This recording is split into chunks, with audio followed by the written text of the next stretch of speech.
দেখো আমি ঘরে ফুচকা এনেছি, এর সাথে আলাদা করে কাঁচা লঙ্কা মাখলাম, মেখে ফুচকাটা খাবো। মানে আমার ঝাল ঝাল ফুচকা না হলে না ঠিক ভালো লাগে না।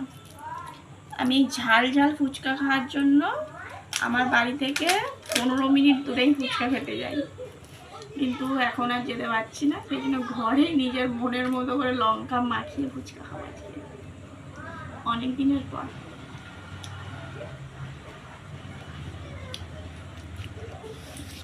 এক গ্লাস ভর্তি টক জল, এটার সাথে হেভি টেস্ট লাগবে।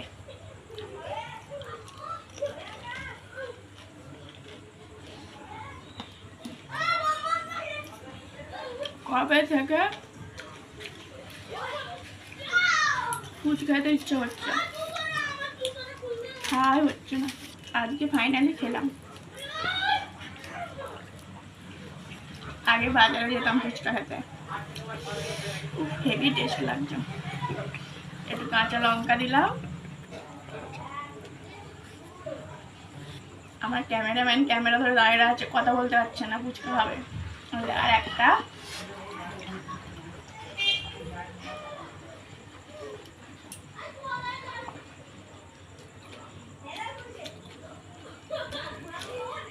Heavy taste. চলো দাদা।